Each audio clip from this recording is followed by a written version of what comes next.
త్వరగా బాగా ఆకలేస్తుంది. 1 గంటకే తినేవాడిని. వాడి కోసం డ్రామా ఆడటంలో 2 గంటలు లేటు. పెట్టు ఏటేది? చికెన్. ఏంటమ్మా ఇది? తీసుకెళ్ళి డస్ట్బిన్లో వెయ్యి. ఉండు, డస్ట్బిన్లో వేయటం ఎందుకు? నువ్వు తీసుకో. బయట ముని పని చేస్తున్నాడు. వాడి దగ్గరికి పోయి అయ్యగారికి బాగా ఇష్టమని పెట్టాను. ఆయన నాకొద్దు, ముందు మునికి తీసుకెళ్ళి ఇవ్వు అని చెప్పారు అని చెప్పి ఇది వాడికి ఇవ్వు. అలాగే వాడికి నల్ల బట్టలు అంటే బాగా ఇష్టం. ఆ బీరువాలు ఉన్నాయి, అవి కూడా తీసుకెళ్ళి ఇవ్వు. ఇంకో 10 పోస్టులు ఎక్స్ట్రా అంటిస్తాడు. ముని నమస్కారం అమ్మా. నల్ల బట్టలు అంటే నీకు ఇష్టం అంట కదా, అయ్యగారు ఇమ్మన్నారు. అయ్యగారికి పెడదామని చికెన్ పీస్ తీసుకెళ్తే నాకొద్దు, ముందు మునికి పెట్టు అన్నారు. తిను. నువ్వంటే అయ్యగారికి ఎంత ఇష్టమో.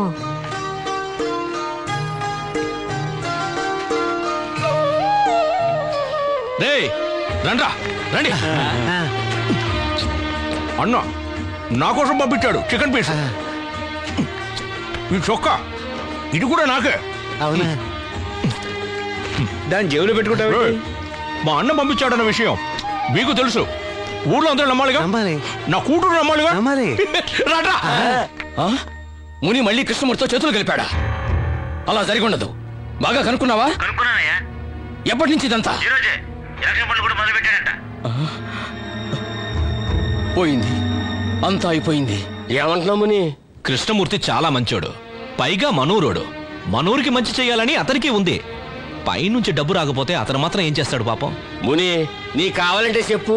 ప్యానాలు ఇవ్వటానికైనా ఈ ఊరి జనం సిద్ధంగా ఉన్నారు, కానీ ఆ కృష్ణమూర్తి మాట్లాడడానికి సిద్ధంగా లేరు. ఆడి మాటని మోసపోయింది సావదా?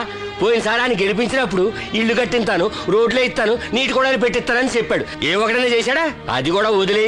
పోయిన ఏడాది సునామీ వచ్చినప్పుడు ఎంతమంది పిల్లలు అనాథలయ్యారు, ఎన్నిళ్ళు కొట్టుకుపోయి తొంగి చూశాడా? ఏమీ చేయలేకపోయినందుకు అతను కూడా చాలా బాధపడుతున్నాడు. ఈసారి మనందరం కలిసి అతను గెలిపిద్దాం.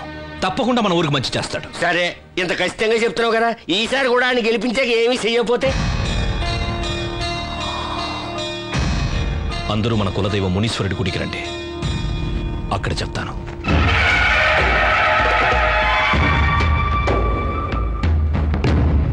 మన కులదైవ మునీశ్వరుడి సాక్షిగా చెప్తున్నాను, మనందరం ఈసారి కూడా కృష్ణమూర్తిని గెలిపిద్దాం. గెలిచిన తర్వాత కూడా అతని ఊరికి ఏమీ చెయ్యకపోతే నేను నా కూతురు ఈ ఊరు వదిలి వెళ్ళిపోతాం. ఇది ఈ మునీశ్వరుడి మీద ఒట్టు. నువ్వెందుకురా ఊరు వదిలి వెళ్ళడం? ఈ ఎలక్షన్లో నెగ్గిన వెంటనే నేను చెప్పినవన్నీ చేస్తాను. పైనుంచి డబ్బు వచ్చినా రాకపోయినా సరే, నా ఆస్తి మొత్తం అమ్మైనా ఈ ఊరు జనానికి నేనిచ్చిన మాటని నిలబెట్టుకుంటానురా. ఇది నీ ఏరియా మాత్రమే కాదు, నేను పుట్టింది పెరిగింది ఇక్కడేరా. మీ అందరికీ ఒకటే చెబుతున్నాను, ఈసారి ఎలక్షన్లో కూడా నేనే గెలుస్తాను. మీరందరూ కలిసి నన్ను గెలిపిస్తారు. నేను గెలిచినా కూడా మునే ఎమ్మెల్యే ఇప్పుడే ఉంటారు. ఇంకా అనేదే ఉందన్నా, అందరం కలిసి చిందేయడమే. మస్తాన్ బాయ్, కాలింగ్ మేలు ఉందిగా, దాన్ని కొట్టరా. అయ్యా, ఆయన ఇప్పుడు ఏ దయ్యాన్ని వదిలించే ప్రయత్నంలో ఉన్నాడో. ముందు మీరేనండి అయ్యా.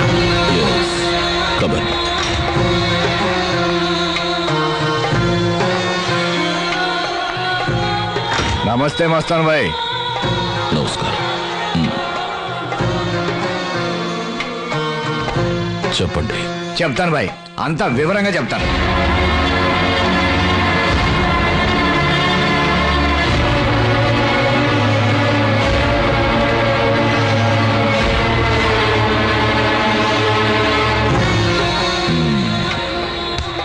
ఇప్పుడు గణేష్ ఒంట్లోంచి మునిని పంపించేయాలి, అంతేగా?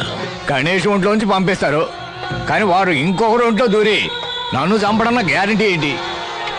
మస్తాన్ భాయ్, నువ్వు ఆ మునితో మాట్లాడి వాడికి ఏమేం కావాలో అడుగు, నేను అన్ని ఇచ్చేస్తాను. నీ ప్రాణాలు అడుగుతాడు? కరెక్ట్, నా ప్రాణమే అడుగుతాడు. నా తమ్ముడు ప్రాణాన్ని తీసుకున్నాడు కదా, వాడి బారి నుంచి నువ్వే నన్ను ఎలాగోలా కాపాడాలి. ఈరోజు మహాశివరాత్రి, ఈరోజు వాడు నన్ను చంపుతాడని చెప్పిన రోజు. నేనెవరో తెలుసా? ఎవరు? మస్తాన్ భయ్యా కదా.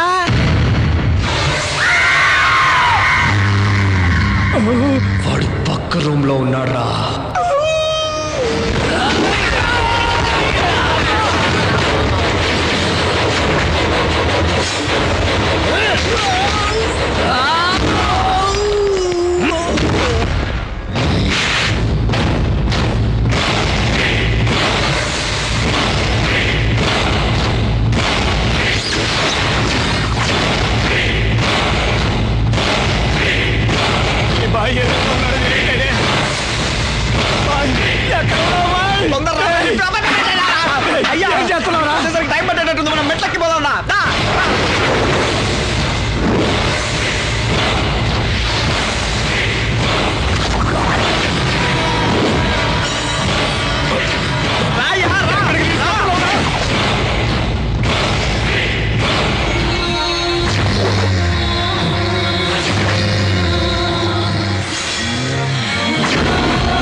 నన్నేం చేయొద్దు.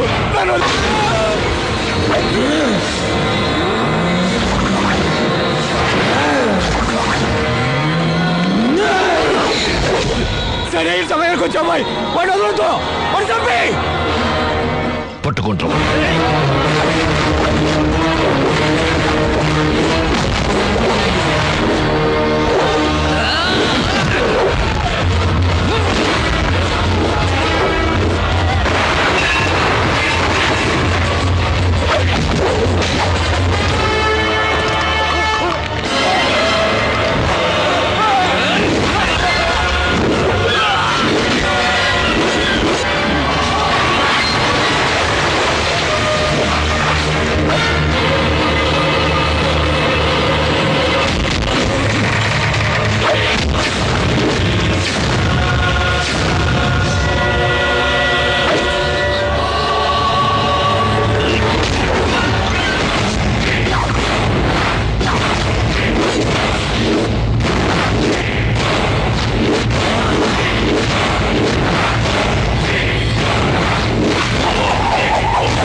వాడికి ఏం కావాలి అడుగు బాయ్.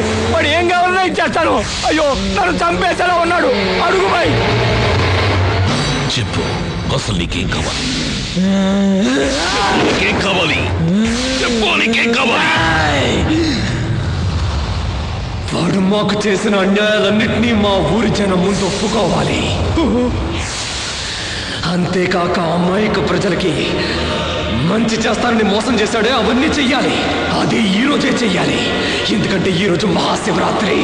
అవన్నీ చేసిన తర్వాత వాడి ప్రాణం కావాలా నాకు?